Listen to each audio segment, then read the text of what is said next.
પ્રભુના નામને આજે સવારે આપણે મહિમા આપીએ. આજનો પ્રવચન એફેસીઓની પત્રી 2 અધ્યાય તેનો 8મો અને 9મો વચન, જે આ પ્રકાર છે કે કારણ કે તમે કૃપાથી વિશ્વાસ દ્વારા ઉદ્ધાર પામેલ છો. આ તમારી પાસેથી નથી આવ્યું, આ તો પરમેશ્વરનું વરદાન છે, કામ દ્વારા નથી, એટલે કોઈ માણસ ઘમંડ ના કરે. આપણે જે જીવનમાં મળે છે એ બધું મહેનતના આધાર પર મળે છે. તમે ભણો તો પરીક્ષામાં પાસ થાઓ, તમે કામ કરો તો તમને પગાર મળે, તમે સારા બનો તો આજુબાજુના લોકો ખુશ થાય. પણ ઉદ્ધાર માટે પરમેશ્વરની પદ્ધતિ જે છે તે અલગ છે. પાઉલ એફેસીઓના પત્રીમાં કહે છે કે તમને ઉદ્ધાર મળ્યું છે કામથી નહીં, પણ પ્રભુના કૃપાથી. ઉદ્ધાર કેવલ પ્રભુના કૃપા દ્વારા જ મળે છે, કારણ કે તમે કૃપાથી ઉદ્ધાર પામેલ છો. કૃપા એટલે પરમેશ્વરની બિન શરતો દ્વારા આપેલ એક દયા છે. આપણે પાપી હતા, પણ તે એમ પછી પણ આપણે પ્રેમ કર્યો. ઉદ્ધાર આપણે મુક્તમાં મળે છે. પહેલા લુકાના 15માં આપણે વાંચીએ છીએ કે જે પુત્ર જે તે લાયક ન હતો, પણ પિતાએ એમને ગલે લગાડી દીધા. એ જ કૃપા છે. કૃપા કમાવવાની નથી, આપણે તેને સ્વીકારવાની હોય છે. વિશ્વાસ દ્વારા, પોતાની મહેનતથી નહીં.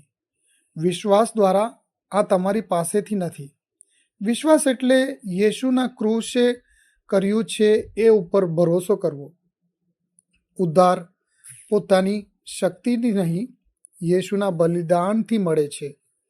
વિશ્વાસ પણ એક વરદાન છે, પરમેશ્વર પાસેથી જે મળે છે. જેમ કે એક ડૂબતો વ્યક્તિ જીવવા માટે બોટને પકડે છે, તેમ આપણે પણ વિશ્વાસથી જીવનને પકડીએ છીએ. કામ દ્વારા નથી, એટલે કોઈ ઘમંડ ના કરે. કામ દ્વારા નથી એટલે કોઈ ઘમંડ ના કરે, કેમ કે પરમેશ્વર આવી રીતે કેમ કરે છે? કારણ કે કોઈ પણ વ્યક્તિ પોતાની તારીફ ન કરી શકે, એટલા માટે આપણે કામ દ્વારા ઉદ્ધાર મળતું નથી. ઉદ્ધાર માટે કોઈ હું સારો છું કહેવા ન શકે, એટલા માટે. સરસ કામ તમને સંસારમાં ઇજ્જત આપે છે, પણ સ્વર્ગમાં સ્થાન નહીં આપે.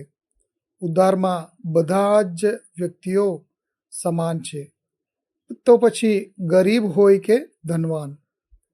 આચરણ કેવું હોવું જોઈએ?